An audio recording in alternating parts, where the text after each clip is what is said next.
Evening and hi everybody. Welcome to yet another session of Talking Films Online. I am happy to introduce Professor Indraneel Bhattacharya. He's going to moderate our session on force majeure today. Indraneel teaches at the Film and Television Institute of India in Pune. He has also been a guest lecturer at several institutions all over India. He has a PhD in cinema studies from the University of Westminster, London, UK. And apart from teaching, he's also a practitioner. He has made short fiction films and documentaries. So, Indraneel, we are happy to have you here for this session. Welcome to it and please carry on. Thank you, Geeta, for your generous introduction. As I said, I'm delighted to be part of this session. In fact, I wanted to participate in the earlier sessions that you had, but unfortunately, I had past couple of months have been very busy, not because of teaching, but of other kinds of pressures, a research project that I've been doing. Anyway, I'll speak for about, 15, 20 minutes. And so that I don't miss any major point, I have had it written down. But I'm very open to a kind of a Q&A where I can take questions if you have questions, and we can then have a normal kind of a conversation about the film. So as you would have imagined, the reason I chose this film is because it always lends itself to a good discussion, because it is both discursively and formally very rich. I have been a kind of a follower of this director, Ruben Östlund. He has won major awards in a not so long career, which spans about, I think, 12 years. His first feature film was made in 2008. So the first thing that strikes us about Force Majeure by Ruben Östlund is the title of the film itself. You might be aware that force majeure is now a term that is very much in currency. It is discussed, spoken. If you Google the term, you will see that it's all over the place suddenly because of the pandemic. Now, what is it? Borrowed from a common expression in law and jurisprudence, force majeure, which literally means superior force in French, refers to a clause which is often introduced into legal contracts with an aim to absolve a party from liability in the event of uncontrollable wars, catastrophes, or labor strikes.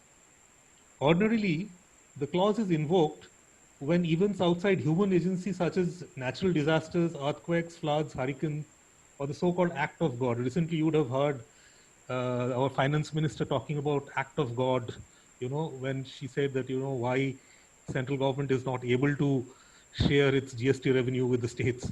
So it's basically got to do with, quote unquote, the act of God, which precipitates a crisis.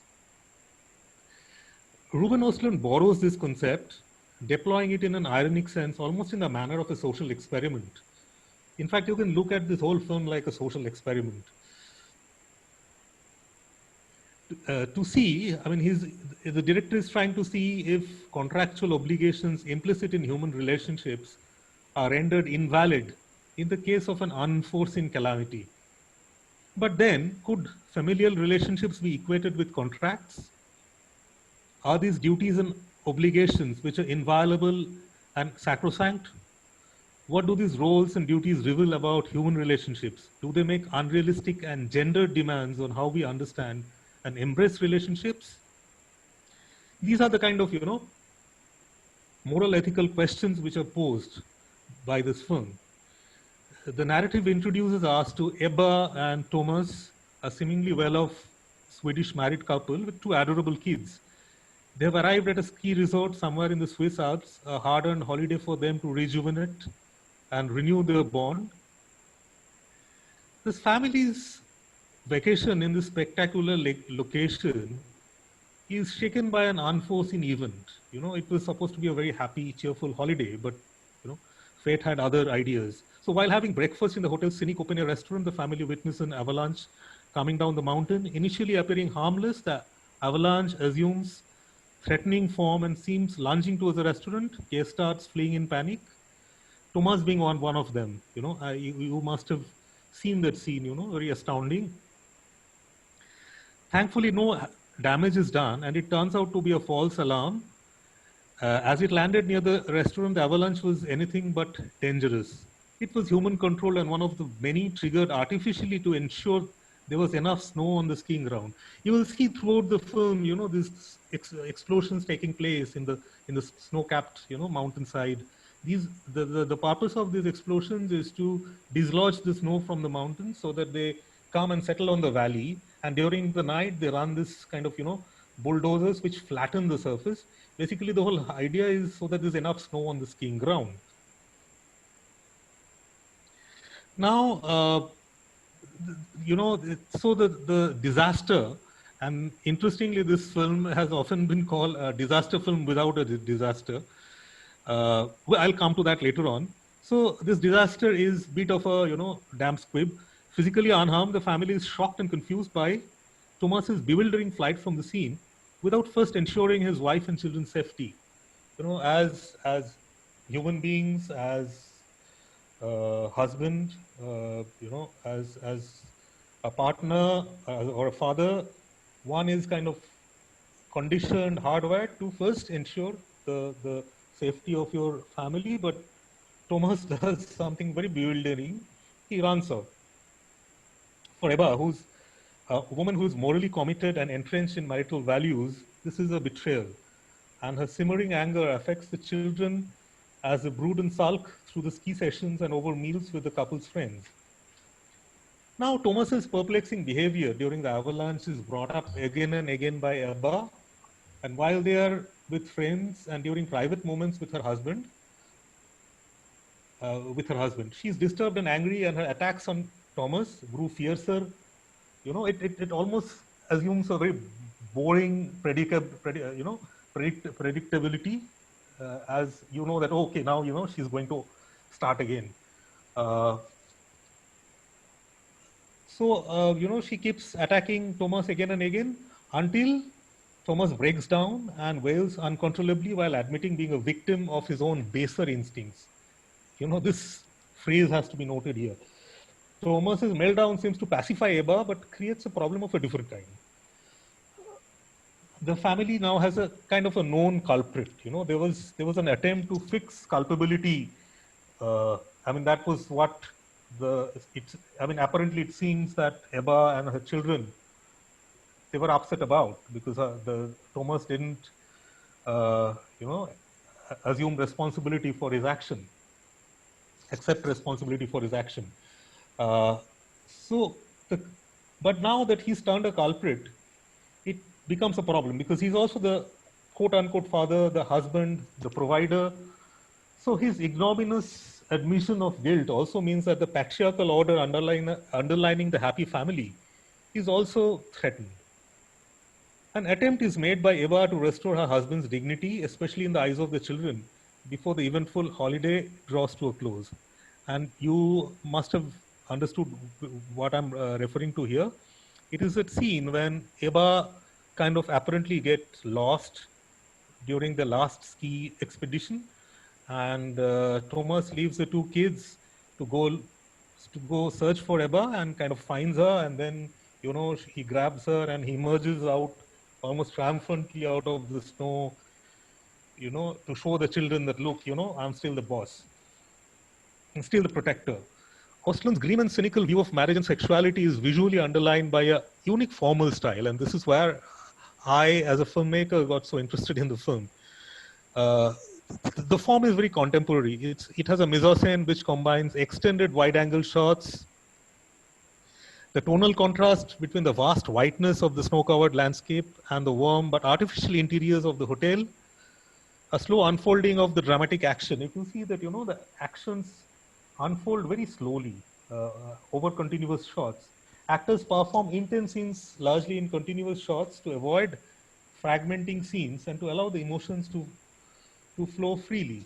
Film actors are trained to give shots in fragments. Sometimes a big dialogue scene is broken into multiple sentences, and each sentence is shot as one shot. So scenes are fragmented. Here, scenes are not fragmented. It allows the actors to kind of emote in a much freer manner, to improvise, to get into the skin of the character. The other thing is, if you've noticed, there is a very strong reference to corporeality, the bodily presence, in sometimes very crude ways. The main characters are seen in various stages of ablutions. You know, they brush, they wash, they urinate, they get drunk, and even shed copious volumes of tears during moments of distress. So there's a lot of wetness about the film uh, conveys to you.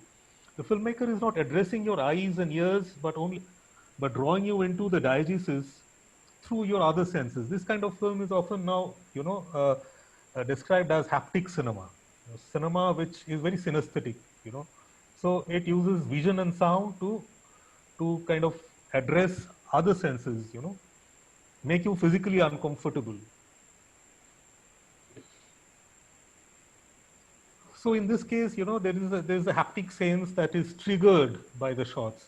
Much of the action takes place in the so-called in-between spaces. If you've noticed, corridors of the hotel, the elevator, the toilets, the vestibule leading to the cable car station, the cable car themselves.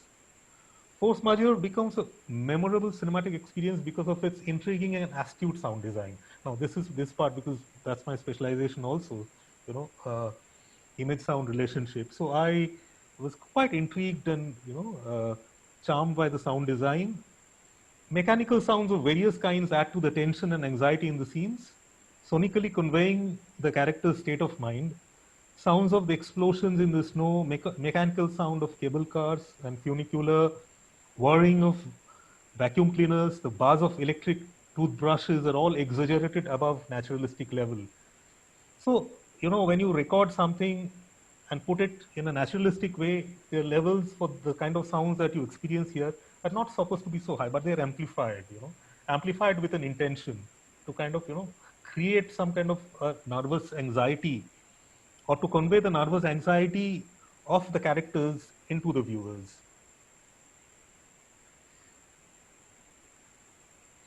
These sounds that I was referring to transcend their functional roles and convey the simmering tension in the couple's relationship. The various mechanistic sounds of the location are punctuated by sudden silences. That is another thing you would have noticed if you've heard also the soundtrack carefully, is there are a lot of very sonorous scenes alternate with sudden silences and then punctuated by mechanical sounds. There are these repeated short snatches of Antonio Vivaldi's Summer, but if you've heard Four Seasons, especially Summer is a very pleasant kind of music, the Vivaldi's Summer. But here, it's shrill. When it has been arranged in a sharp and shrill way, not to sound pleasant, So the recurring use of silence alternating with sonorous sequences heighten the sense of an impending disaster, both in relational and natural world. An ominous feeling pervades Force Majeure like a bad memory. Even in the bewildering coda, the coda is like glass scene. It seems when they're leaving the hotel, checking out, it seems the main action is over. But then again, there's one last scene which is a bit bewildering. A scene in which the tourist nerves are tested during a hazardous ride back to the airport on a tourist bus. Although a drama of extreme human emotions, Östlund cleverly plays on our fears of the unknown and our subconscious memories of disaster films until the credits start rolling on the final shot. So, I have watched these films with people and they always say that, oh, it's so disturbing. You always feel that some bad thing is going to happen and some disaster, some accident is going to take place. What actually Östlund does is there is no real disaster. As he says that it's, as it has been described in the past, it's a disaster film without a disaster. But there is a fear of the disaster that he very cleverly mobilizes, the fear of something going to go wrong, that constantly like hangs over the film. So talking about disasters, it's not the vagaries of nature that Oslund is interested in, but the disintegrating institution of marriage, the assumption on which stability of marriages are seen to be founded. While Thomas's denial and eventual admission of his selfishness and unmanly behavior are put under the microscope, Eba's retrograde and morally entrenched view of sexual partnership is also mocked. If you remember the scene where Eba meets this woman who is, who's in a, like a tourist who's visiting that ski resort, and she has met a young man who's not her regular partner. So during this, they have a discussion about relationships, about sexuality, where you see Eva being slightly disturbed that her belief in marriage and monogamy and stable relationships is kind of challenged by this woman who seems to be very happy what she is doing. I mean, she says, "I'm a great mother. It doesn't matter. This notion of all your time. If you have to be a good mother, all your time has to have to be given to your family or in your children and your partner. It doesn't work that way. So that kind of unnerves. So if you see, Eba herself is kind of a very morally entrenched kind of a person, and while the director is not kind to Thomas at all. I mean, he's humiliated. He's he to the extent that he breaks down and behaves like almost a child. So so he is the director is unkind to this character of Thomas, but he's not kind to Eva also, the wife also, because finally what he's critiquing is the institution of marriage itself. So Eva's retrograde and morally entrenched view of sexual partnership is also mocked.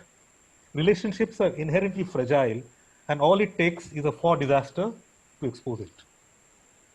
So, basically what he's saying is that the relationships are so fragile. Look, all it requires is this kind of a disaster which never happened, and to drive a wedge into the relationship, and it kind of leaves us open-ended. We don't know whether the relationship will recover. Eba will get over her suspicion and her disrespect of her husband. Although there is this scene where she does, as I mentioned earlier, she does an attempt to kind of at least in the eyes of the children, his image is kind of cleaned up, but whether it really does is kind of left open-ended. So this is where I would like to end. But if you have questions, I would prefer to answer questions, because that tends to open up the discussion further. And then of course you would have observations of your own. So can I ask Geeta to take over? Yeah, thank you, Indranil. That was a very interesting introduction to the film, and in which you have opened out several layers. So would any of the participants like to go first with your comments, questions?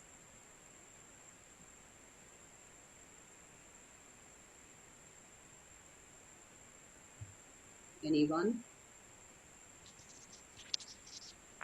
If anyone wants to disagree with my thesis, they're most welcome. This is my reading, it's a reading. So there could be other readings as well. Good evening. Yes, yes, Layali, go ahead. Yeah, this is Layali. Yeah, I want to express my opinion. In terms of action, this film is narrative in very slow or quiet narration, so we haven't seen a lot of events. And I think the movie's main focus was on sentiment. How this experience of avalanche reframe the wife-husband relationship, as well as father's relationship with the kids. Judging upon a narrative in films, I think it becomes recently becomes purely aesthetic. I think it becomes a matter of taste, no particular frame to judge as much as we express an opinion. And almost it is average. It differs a lot from one to another. Someone could not understand treatment. Maybe he could simply say, or he was expecting another track for the film, but he is noticing a different or complete track or track of narration. Also, I want to comment on wife's reaction. Wife's reaction, in my opinion, is so expressive. She expressed her attitude not aggressively. She is portraying normal situation or attitude of any wife who saw her husband unable to protect his family. And before this tornado has occurred, he said, no, it is controlled, it is under control.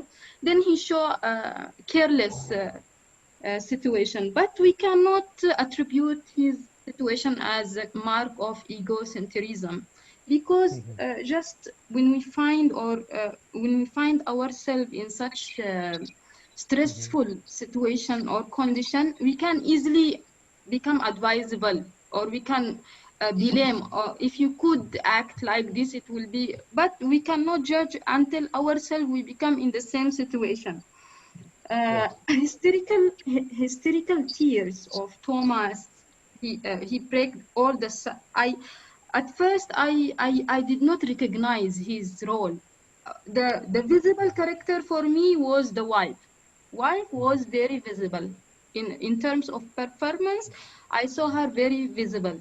I used to think, what about this man? I haven't seen any reaction from him. It seems so passive. And then when these silence break down into hysterical tears, we can recognize how much he has been suffering of showing not hero in front of his wife, or see, it's not easy for the man to be unable unable or careless not to protect his children or wife. So we can see how much he was suffering, though we did not reach such attitude from his part. This is all from my side. Thank you. Yeah, thank you, Layali. Indranil, would you like to respond to that? Yes, of course. It's a very good observation. I mean, the intention of the director was never to show the wife as hysterical. I think her reaction is any normal woman in a normal relationship. Again, I use the normal within quotes. Would react like this, and compared to her, I mean, she seems to hold her ground both emotionally in terms of values, etc.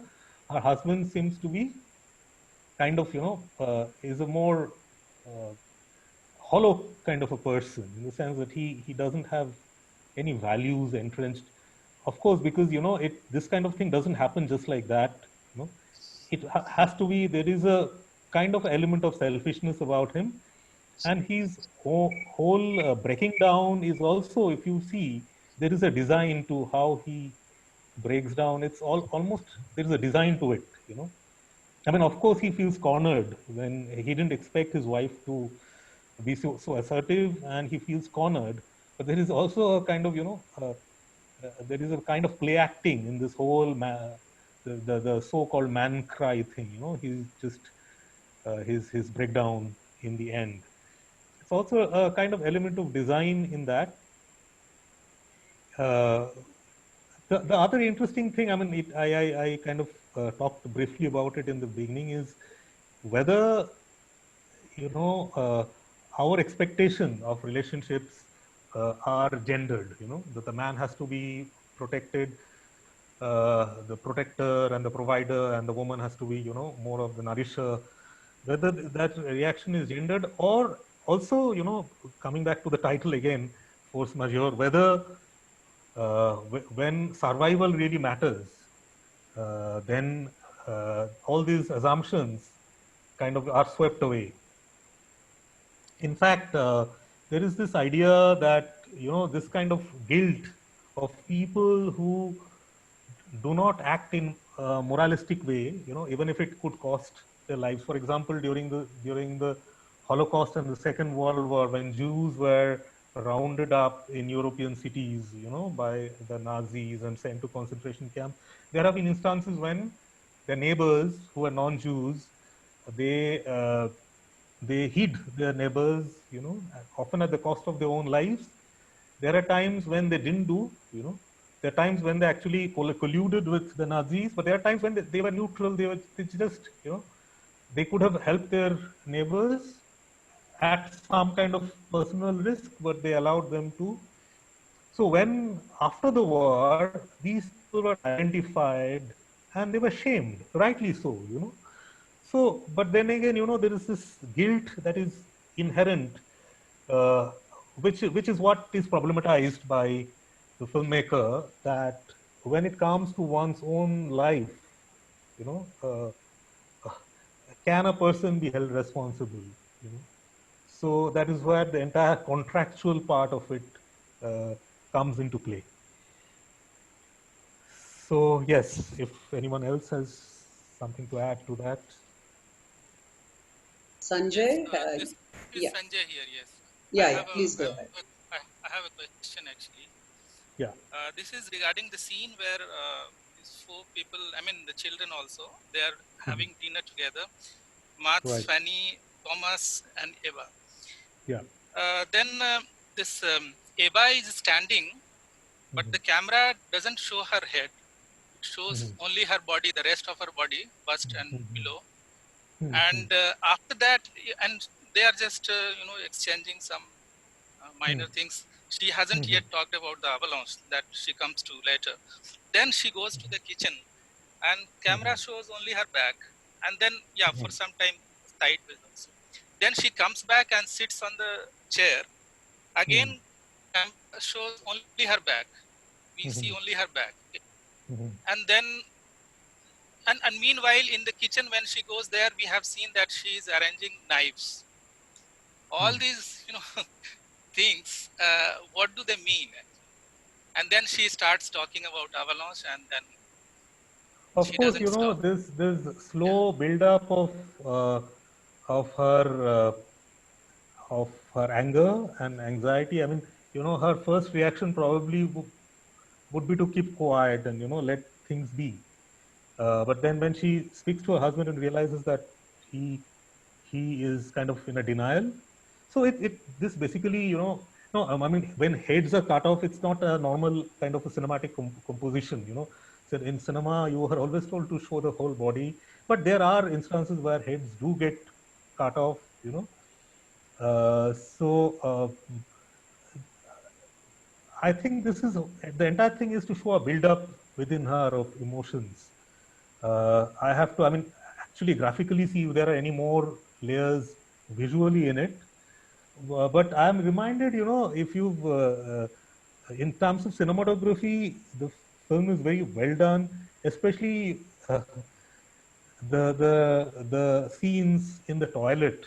If you see, they are bang against the mirror, and you see them and their reflections both at the same time, but you don't see the camera. So there's a lot of technological jugglery there to avoid, because if you see them in the frame as well as the reflection, then it's very difficult to avoid the camera. But of course, there are ways to do that. That's also kind of this recurrent scenes in the toilet where you see them brushing. There's also where a lot of this actual the psychological vibes, and then the tensions get kind of expressed. So the toilet scenes that way are very important also. I don't know if that answers your question. I was Okay, reminded of the toilet scenes. Yeah. Yeah, before we continue, I just want to say that in about 5 minutes from now, this particular session will automatically end because in Zoom we have Zoom. just 40-minute sessions.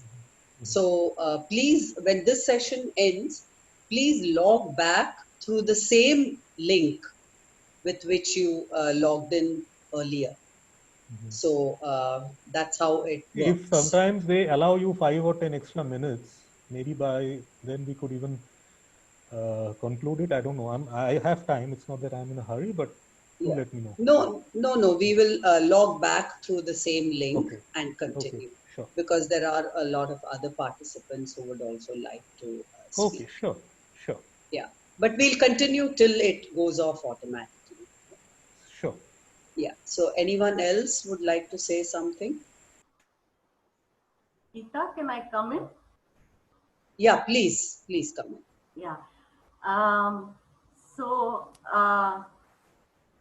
after Geeta told me that she had watched the recent remake, Hollywood remake of this film, Force Majeure, which has been remade as Downhill, I too managed to watch the film. So my comments about Force Majeure is kind of influenced by what I have seen after in Downhill. As Indranil said very rightly, this film is not only critical of Thomas, but it is equally critical of Ebba as well. I also think that the film, in some ways, Force Majeure seems to work as a critique of the bourgeois family as well as marriage. The sense of closing in, and the four of them as somehow a unit, and everything else, including the avalanche and the driver in the end, coming as a threat. So this seems like, as Indranil said, it's a vulnerability, the vulnerability of the bourgeois marriage and family is kind of externalized or externally mirrored through the perceived threats. I mean, Ebba's perceived threats. And somehow, as Indranil said, when he talks about it being normalized within courts, I agree totally with him, because I think Ebba's behavior in the bus is totally unacceptable. I mean, it was, the lady who travels, who goes along, with the driver in the end, the same person who had also given her another vision of what is wrong with her perception, or given us a view of what is wrong with Ebba's perception.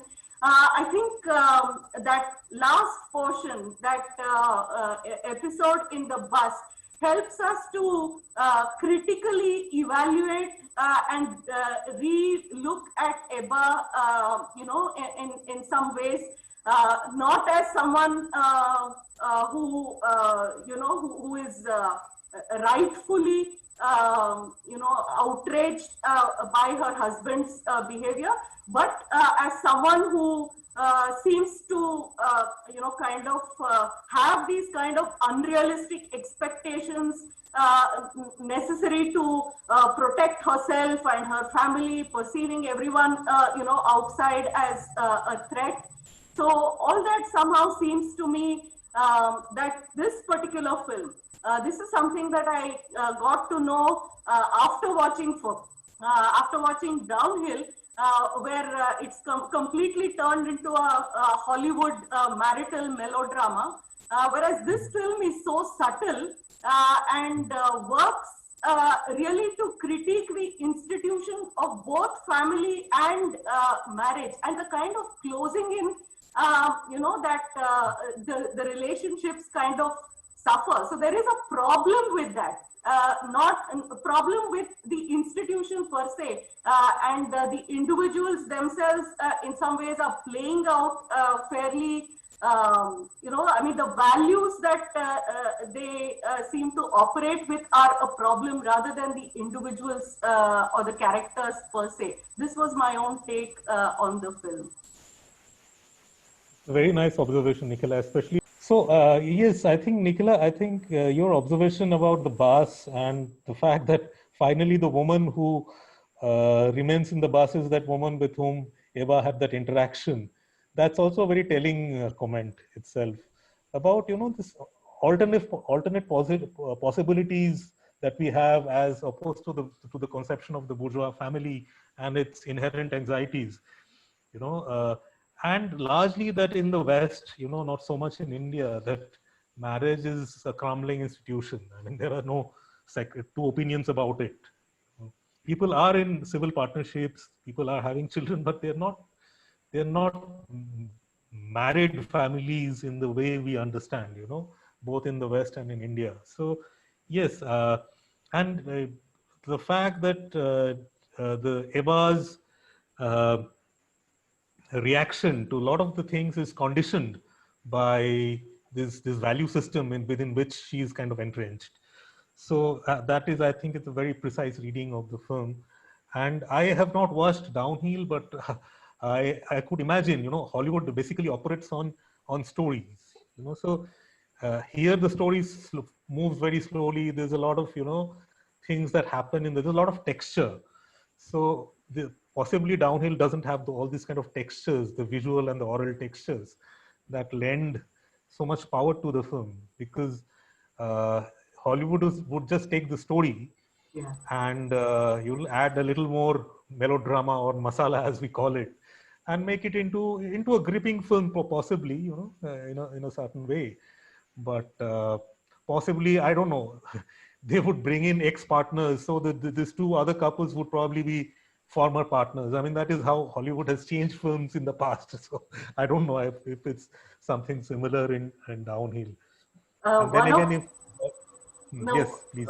No, one of the most horrifying changes to me was this last scene that you mentioned, where where Thomas brings down Ebba. I mean, nothing is really spelled out. He's going there and helping her, and we see them emerging from the mist, and possibly it's an act that they have put up for the children. But things are kind of unsaid. But in the Hollywood version, when he goes to rescue, when the husband goes to rescue her, she says, I'm actually going to, make you a hero to your children. So there's actually a dialogue which,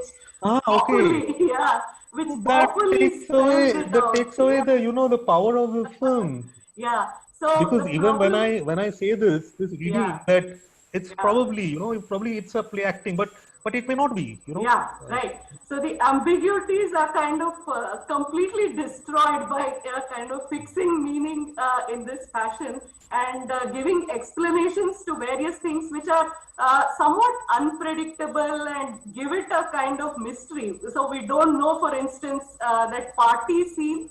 I don't know whether they're actually there. He's actually there. Thomas is actually there at this greenish, there's this green light, and or is it something that he's imagining? Of this, this single men who are celebrating a very aggressive kind of a party. Yeah. So I think he's kind of supposed to be part of it, yes. But then again, we don't actually, because the visual was so blurry that we don't actually see him, and they're all masked.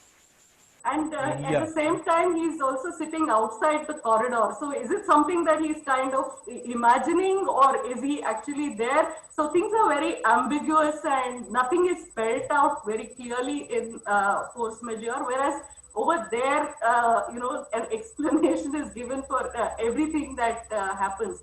So, but overall, I think the critique that comes through, of the institution of marriage and family, and the kind of security that it seeks, which is in some ways itself very futile, that comes across to me very strongly in this film, which I liked very much. In some ways, yeah. So. Yes, this something that I want to add to, which was not there in my introduction because I didn't know how much time we would have. Now that we have a little more time, this film is a product of the times that we are, not only in terms of values, but also in terms of the cinematic technology which is deployed, because this is a film which is only made possible because of digital technology in terms of use of color and also in terms of use of sound. For example, I was referring to these scenes when you see, when you hear, very sonorous, noisy scenes of mechanical sound and stuff like that, and then suddenly you have a silence, and then the silence is punctured by a very distinct another kind of sound. The silences that you have in this film, and when you hear the silences, suddenly you feel that sense of alienation and anxiety. Especially a scene, if you remember, that Eba is moving alone in a cable car, and and there are empty cable cars passing her from the reverse direction and making a sound, and that sound is not just a functional sound; it's also telling her state of mind, her disturbance, right? So, that when that scene began, it was a stark kind of silence. That kind of silence was not possible when we used to shoot on film, because film, when it passes through a sound projector and a sound projector, you'll always have some noise. So that kind of perfect dead silence, that is possible in digital technology where all sounds are removed, because in film you'll always have some sounds. What we used to call silent soundtrack would always have some ambient noise or room tone. So so in terms of sound, the dynamic range of digital sound, the difference between loudness and and very high frequency sounds, that difference, or the kind of color that you see, very saturated color of their dresses, the skiing gears, whereas the stark whiteness of the landscape, the warmth of the hotel, all these are very kind of digital colors, and there have a lot of work, I could tell, that has gone in correcting those colors in post production. So this film is for me also a product of digital technology and the digital age, which I thought, now that I have a little time, I should just talk a little bit about it. The relationship between its the visual and sound style and the technology. Okay. Since there was some discussion about the end of the film, and so I would like to just add a little bit to that. Uh, the scene where Eba is rescued. Of course, at one level, it is cringeworthy, and even if it is done as an act, for the to put up for the children, it I mean, it had to be done in a way that it fitted like a glove into the stereotypical constructions of masculinity and femininity. In order that the man is restored his manhood, he had to necessarily play the knight in shining armor, which would necessitate the woman to play the damsel in distress, which Right. Ebba does, by crying help. So I was wondering if the scene that followed, the scene in the bus, which somehow seems, totally extraneous to the plot. Like if you remove that scene also, it doesn't really make much of a difference to the film. So I was just wondering if that scene was added to undo the damage done to the gender discourse in the film by because this scene gives Ebba some agency, and she's the one who initiates action against that driver by not only wanting to abandon the bus but making sure that all the passengers except for that one woman abandon the bus. They all follow her, They just get off the bus. So she becomes, like some kind of leader. And just another thing, Ebba's, the way she repeats the story of the avalanche just reminded me of, the rhyme of the ancient mariner, where the mariner is kind of, like talking about like the albatross around his neck. Right. So this avalanche story is the albatross around Ebba's neck.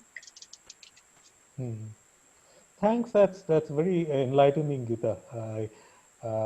Especially your reading of the coda, as I call it, because it stands out from the main film. It's that's why in literary studies the way we use the word coda, it's kind of a coda. And I completely agree with you in the sense that this whole idea of restoring her agency, which in a way, the last scene before the bath scene where she's quote unquote rescued, restores her agency in a certain way, but then again we are kept it's kept ambiguous whether she's actually rescued or she was really in some sort of trouble, as people can get in that kind of a landscape. Whereas the one where she kind of reacts in a very nervous way and rounds up all the others and makes them disembark, etc., where her agency is unambiguous and it's in the face. So and then again, but it's a problematic agency, that what Nikhila has said, and I kind of agree with her that this is a woman Yes. who exercises her agency, but probably not at the right time or in the right place. So that is there. I mean, it could be a problematic reading. Feminists can actually attack the film because of this kind of a reading. I mean, I'm not greatly into feminist discourses. One could actually do a proper feminist reading of this film. Whether whether it's another kind of mansplaining by Ruben Ostlund, or what a very kind of rigorous feminist reading. What kind of outcome will it give when it comes to this film? Whether there is a kind of masculinity in the director's posturing also, that could also be examined. Yes. Would anyone else like to say?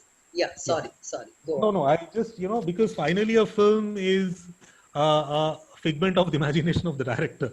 So we have to kind of, it's a way of also reaching the director's mind, while we do discuss texts as being autonomous and, characters having their own, own life.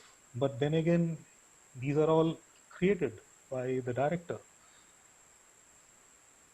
Yes. And the writer. Yeah, sorry. I am ready for any question, or somebody wants to add to the discussion. I think Tarkeshwar has unmuted his mic. Would you like to say something, Tarkeshwar? Yeah. Rather than looking at it as mansplaining or feminist perspective, I think there is a tension between what the narrative says and the narrative conclusion. So in the narrative conclusion also, in this discussion itself, we had two opinions. So how to interpret the last scene? So the narration starts with the group photograph and ends with the family walking together again. Of course, now with other families. So family photograph to family. So that is the movement. But within the movement, there is an oscillation. So we start with empathizing with Ebba, and then our empathy turns towards Thomas. Again, even we start doubting him. So the narrative oscillates between the various characters. So it plays with our emotions too as we go along with it. And basically it is trying to say that there is a tension in every relationship. So the avalanche is not the force majeure, or there are hindrances. So what is seen as an happy family suddenly a small thing becomes a big thing and it creates problems. And then there is another friend's family which comes in. They seem to be fine. Suddenly this creates problems in their relationship too. Their relationship. So how brittle this is something that the narrative goes on saying. But the narrative conclusion, again the family is together. So the tension is between the what the narrate, how the narration unfolds and how it affects us as readers or viewers, and then the narrative conclusion. I think that's a very good, insight, especially, this tension that you talk about. It's very right. And this oscillating tension, the oscillating empathy that we have for the two main characters. Sometimes, you feel, Eba is justified. Sometimes you feel she's overreacting. And then you feel for Thomas, then you are kind of angry with him. That's interestingly, you describe these two characters, the friends, that couple, and if you see that couple is exact polar opposite of a bourgeois family. This is kind of a single man who's divorced, who has children, who's looked after by his ex-wife, and he is, on a holiday with his girlfriend, who we are told is half his age. He is, he and these are kind of relationships which are considered unconventional, so not really a quote unquote, conventional bourgeois relationship or a bourgeois family. But even that is not spared. It shows that how even in those kind of relationships which defy convention, even they are susceptible to sexual tensions or sexual politics. So I thought that that was a very interesting part. It's on one hand they are these two characters are placed there as because this Max character at certain points he tries to bring in a very sensible kind of a moderating influence, trying to say that okay, Thomas may have been wrong, but in certain circumstances people do commit these mistakes and things like that. But then again, the entire thing is turned when he is with his girlfriend alone in the room at night, and he is gnawed by this constant anxiety that now that his manhood is also challenged by this young lady who tells him, look, you're talking about it. What about you? I mean, you are. Do you take full responsibility? You are a father, and why aren't you with your family? Why aren't you looking after your children? Your wife is looking after your children, and you are holidaying with me. So look at you. So I think that was a very good, way of bringing in a different dimension in the narrative, without completely. Yeah. Yeah, go ahead. Yeah, no, that's all I wanted to say. I mean, it's just reacting to your observation. Thank Along you. with the soundscape, even the location, there's an in and out. So there is a room, there is an outside, there's a corridor, and then there is a toilet. And this in and out game, what is inside of you and what you express, right? That tension is also well brought out in the movie. Along with the sound, this location, and then the movement of the narrative of in and out of the spaces. The spacescape is also points out at that. Very important, yes. Yeah. In fact, if you go to production history, sometimes, I don't go back to production histories too much because it kind of affects the reading of the film, sometimes in not so productive ways. But in this one, because I've been teaching this film for a while and I've read up a bit, this Ruben Östlund is famous for his TV series, which were based on skiing. His main characters are skiers. So he shot a lot in skiing resorts, and he exactly knows how these places operate. What do they look like? What do they sound like? So that is the reason. So while, I mean, inside and outside thing, he's playing, of course, he's playing with that. But there is also this stress, which I mentioned in my introduction on the in-between spaces, you know.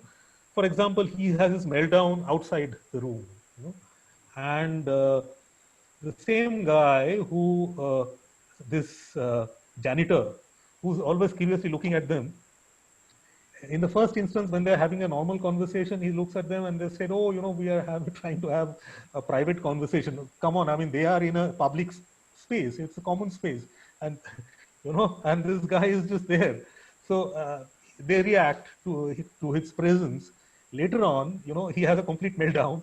And this guy, and probably very interestingly, he has the same nonchalant look, and probably the same shot is used in both the scenes, which is like a cutaway. There's no establishing shot of them and this character together. It's just a cutaway, and probably the same shot that has been repeated, where he, you know, turns away nonchalantly, and in the second instance, he just throws his cigarette stub away, you know, as if, you know, he's seen. It's like an ongoing thing for him to see families come and have problems, you know. Men may come and men may go, but, you know, he is there, you know, kind of a witness to this unfolding human drama that happens.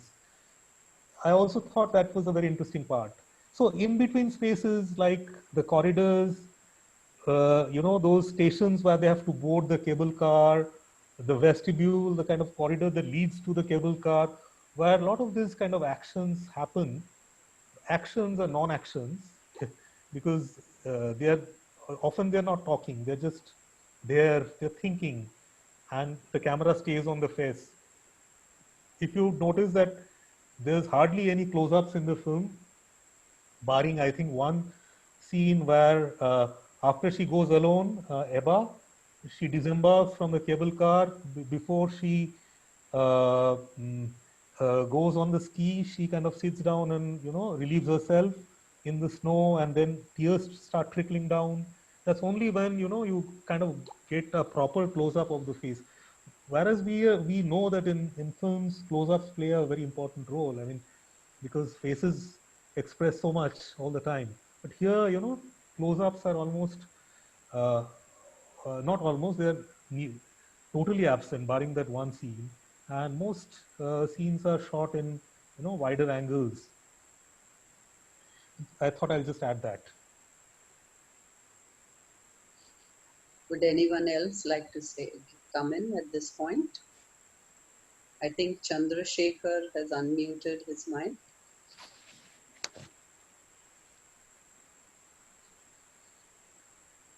Chandrasekhar? Okay. That might be unintentional. Okay. Yeah, looks like. Okay. Geeta, if no one else is saying, can I add another point? Of course, please, please go ahead. Yeah, so again, this is to do with a point that Indranil mentioned in the beginning, and that is also about this kind of moralistic aura within which we place the characters, or the characters place each other. So Ebba expects Thomas to behave in certain ways, to manifest certain qualities as a good husband, by which everyone around will also later judge him as a good human being. The point that Indranil just now mentioned about the friend. So it seems like the bearded friend, I forget the character's name. So Max. It seems, Max. Yeah, so Max has to redeem himself as a good man, because it's not just, I mean, as a good person, because it's not just, the way his girlfriend sees him, but also the way she judges him. So you come away with me, and so it seems like this familial role also gives people a kind of larger aura, makes them, or has the capacity to make them into good people or bad people. So you can be anyone. I mean, you can behave as obnoxiously as Ebba does in the last scene, but then she has the aura of being a good mother, who's protective of her children. So somehow I felt that the film seems to be saying all this. I mean, there are so many layers through which all these ideas seem to kind of come through in this film. Yeah.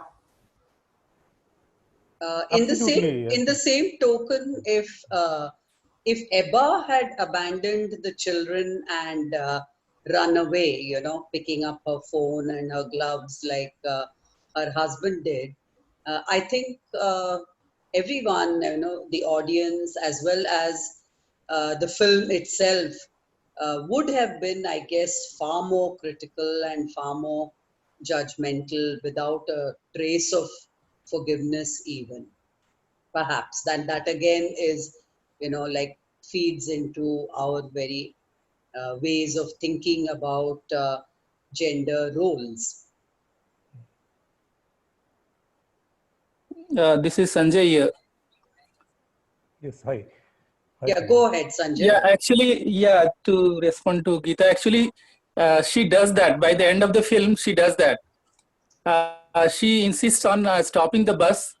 She requests the driver to stop the bus, and she comes out immediately. She gets off. She doesn't think of her children, because that time also she behaves in a similar way as Thomas has already behaved when there was an avalanche.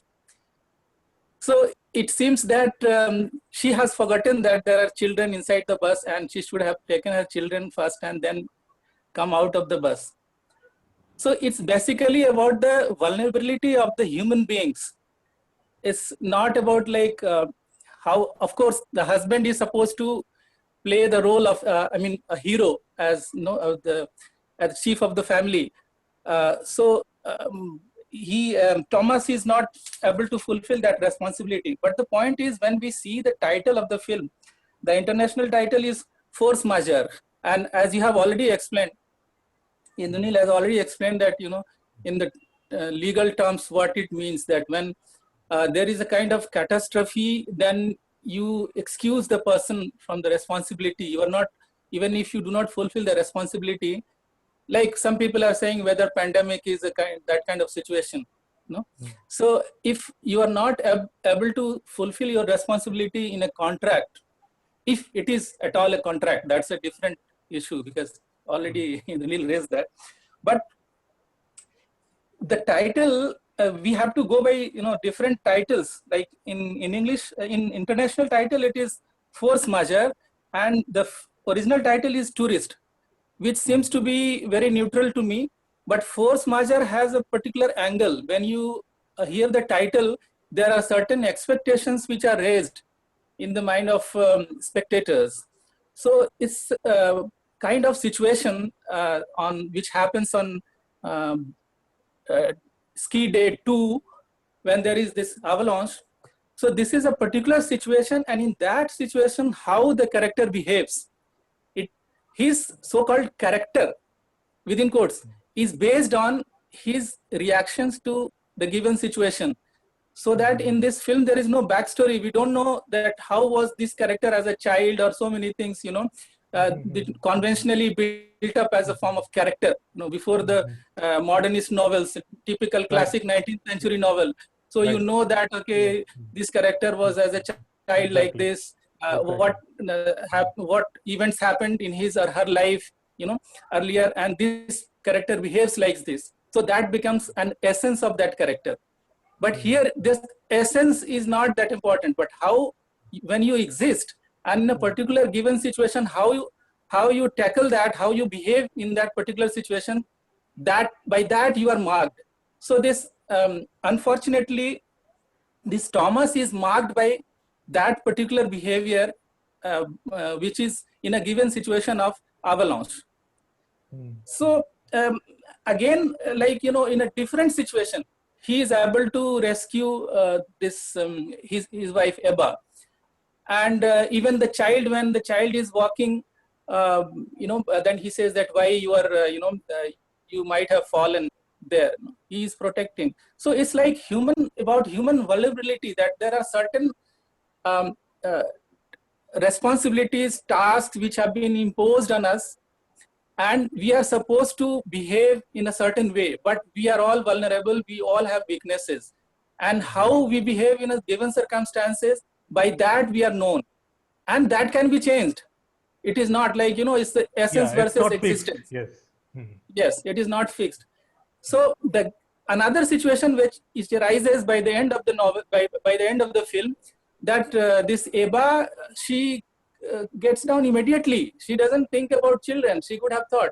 And the story doesn't end in the same way, because we see that this Martz and his girlfriend Fanny, they are not working together. Okay, since Martz is alone, then Eva is requesting him to carry her daughter Vera, and there is some kind of tension. It is not that everything is all right. Okay, so and their relationship has already been disturbed, as we have seen when they are talking in the room, in their private conversation.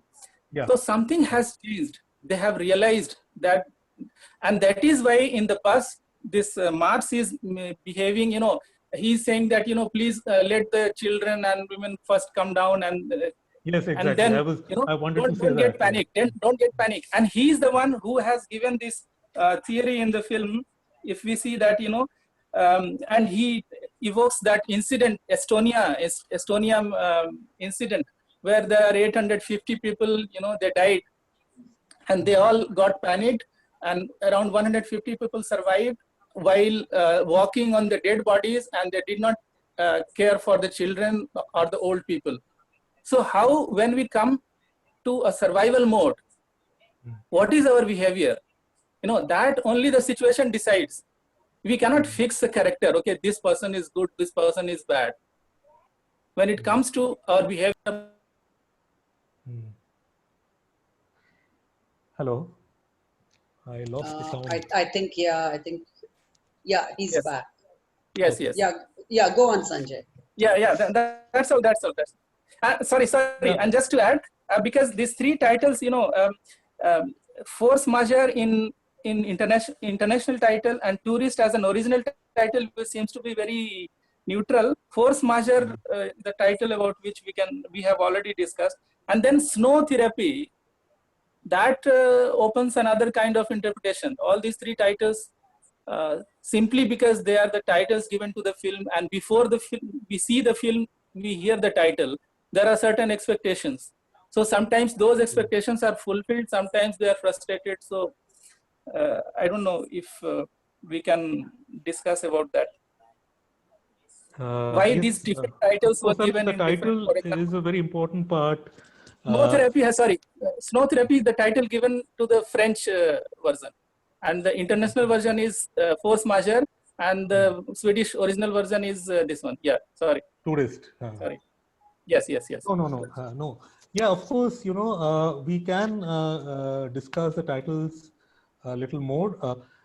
I think, but one thing that I would like to, one thing I drew from the point that you made, we need to just quickly go over it, about how Max, who has an ongoing problem with the girlfriend after, she points out that he's also a selfish person, going by the kind of values that of manhood or good father or good husband that was bandied about. But then, when this problem happens in the bus, Max is the person who seems to be in control, and he's not afraid. He in fact, he says that let's all behave in a civilized way, and let's not, first let the women and children disembark. So he seems to be somebody who's kind of has command over the situation, and he shows a better version of himself, right? So I think that's a very good observation when Sanjay said that, this how people react is not fixed. It's not that there are all bad people and all good people. Goodness or badness, even if we use the term, because even those terms are problematic here. There are no binaries. But vulnerable and non-vulnerable behavior, that's also is shifting, and that is how Max kind of redeems himself by acting in a matured way in the bus, and and taking command of the things so that, things don't turn ugly. Yes. Yeah. Anyone else? Anyone who has not yet spoken? Sridhar, Bhagyalakshmi, Sabha. There is BG. Anyone would like to add to the discussion? I do have the similar opinion like Sanjay. In the times of crisis or in the times like unexpected things, people may live a life of exile. They may not bother about they try to protect their life than thinking about their family or someone else. Though people after the event may think about it, but while now look at the pandemic. So people talk about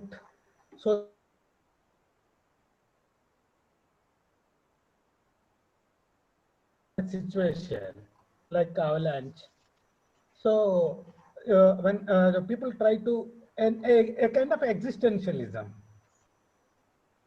whatever. Absolutely. Very well said. If I may just briefly interrupt you, because a thought has crossed me before I lose that thought. During the pandemic, there are many cases in all cities where people have died out of because of the virus. They've died in hospitals in complete isolation, where their families were not allowed to meet them. It's very tragic. Not only that, when they were, when their funeral was taking place, when they were cremated or buried, sometimes the families refused to go and refused to participate. So much so that, there are these agencies which have come up, at least in Pune, I know about, and all.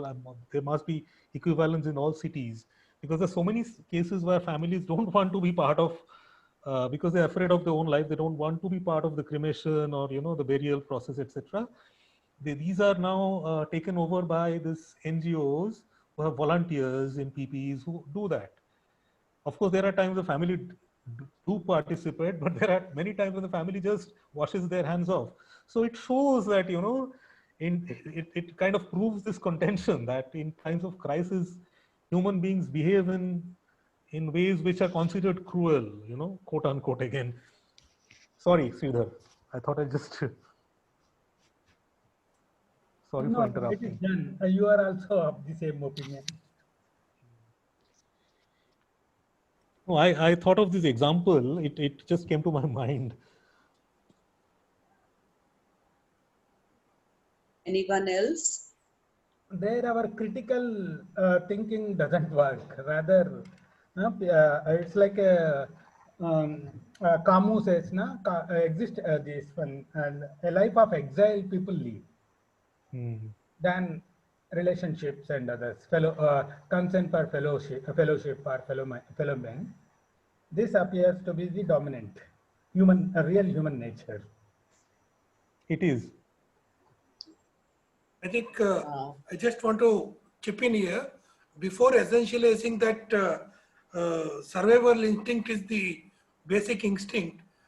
We see that the social responsibility, economic constraints, the economic factors do play a major role. So the groups that have come up in Pune, they will be working for some money. Or somebody else would be ready to sacrifice their life for some other political cause or a social cause or even a familiar cause. So even at the cost of their own survival. So I think let us not essentialize that survival instinct is the basic instinct. No, it seems that at the end Sanjay, Sridhar and even Indranil were agreeing to the point that survival instinct is the basic instinct. That's how the narrative, that's what the narrative tells us when we watch the narrative. So in different contexts, it could be different. So there's no need to essentialize it. That's the warning that I just wanted to No, sorry, I didn't say that. I didn't mean that. Because if you're talking about existence, when there is no essence, because I said that even if you say that, this is human nature. So you essentialize human nature. So I am against essentializing human nature. So there is nothing like that, Yeah, I agree with you rather than there is no difference, I'm telling you. Okay, fine. I'm not saying that this is the human nature, that in survival mode we have like that. Yeah, I'm fine, saying good. in any way, but there is no predictability.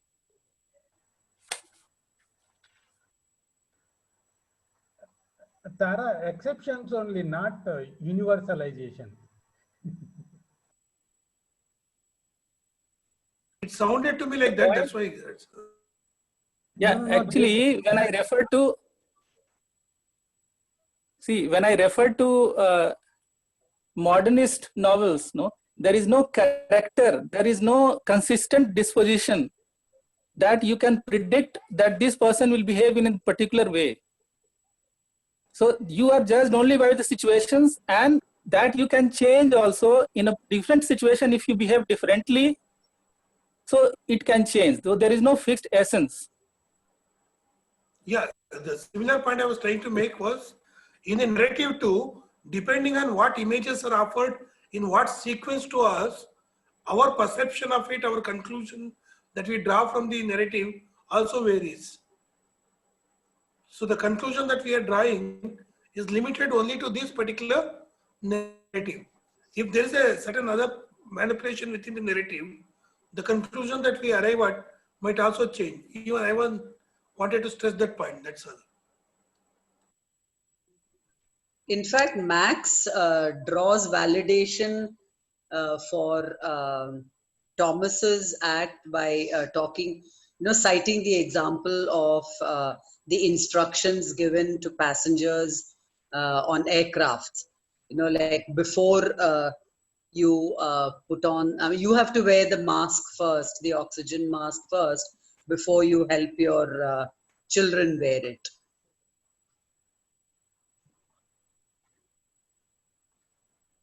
So it's, I guess that also feeds into that survival discourse.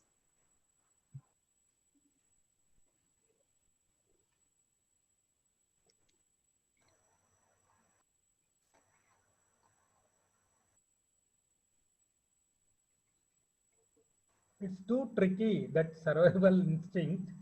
So if you see in this pandemic, people say that if something happens to me, what will happen to my small children and wife? Many people. Then I got dejected and then said that, shut up talking about giving priority about you. You don't have any fellowmanship. So this is a selfish thing that is only coming out during the times of crisis. So to try, or they stop talking to me.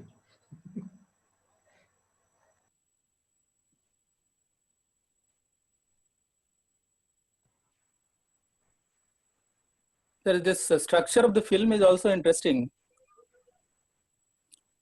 Again, it is divided in 5 days that closely follows the plan of 5-act play. And it follows the model given by Freytag, that on the first day they are shown to be together as there is a photography session, and they are presented as a family, typical bourgeois family. Then the second day, then this is the rising action when there is avalanche, and the entire plot depends on that event. So that's a very important event, and which happens on the second day. And then third day we have the entry of Marx and his girlfriend Fanny, and then they are discussing. So that also is the third day. This boy Harry, he says that I am afraid that you are going to divorce. That's the sentence. it is dropped like, you know, a bombshell, because till now they have not discussed explicitly, you know, and there is some tension, there is some problem, and they are expressing it, but not like, you know, it can go to the extent that it can damage their relationship permanently.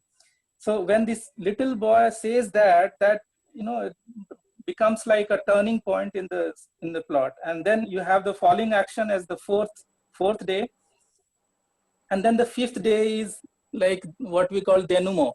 Then we have, you know, they are leaving the ski station and they have boarded the bus, and whatever happens, that finally leads to the denouement of the whole act.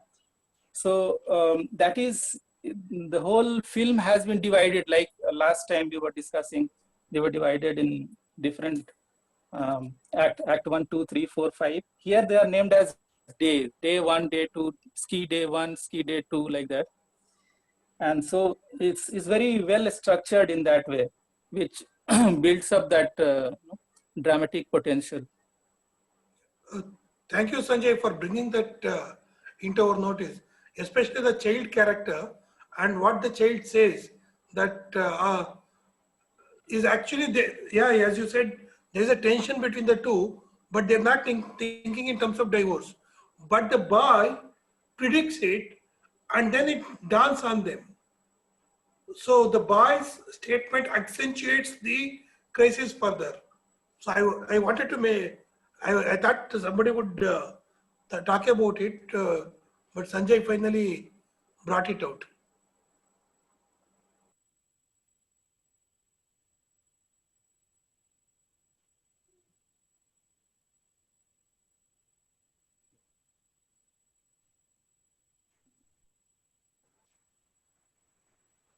So Nikhila?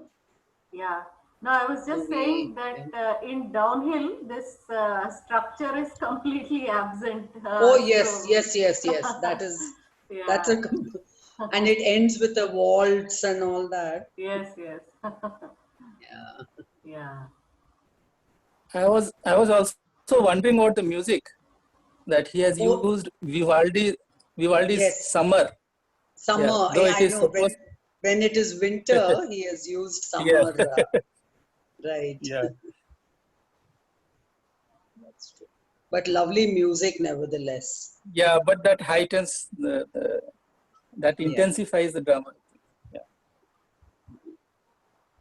Maybe he's trying to say that in winter, you should, I mean, there's so much, you know, intensity and heat in the tension.